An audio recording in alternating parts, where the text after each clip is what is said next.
Assalamualaikum dan selamat petang. Hari ini saya nak berkongsi sedikit berkaitan kesihatan dan stres. Lately saya rasa kurang sihat. Saya berjumpa dengan doktor pagi tadi dan melakukan sedikit pemeriksaan.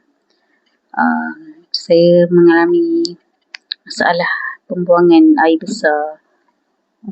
Salah satunya saya rasa sebab ialah kurang minum air dan kurang makan serat. Tapi saya rasa ia juga berpunca daripada rasa stres.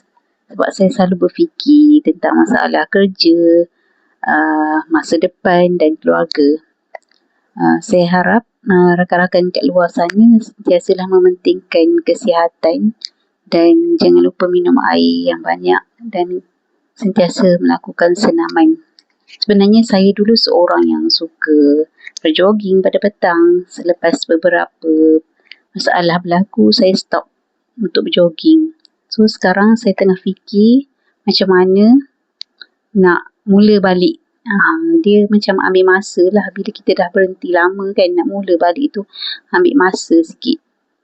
Itu saja perkongsian saya pada petang ini. Jumpa lagi video akan datang. Bye-bye.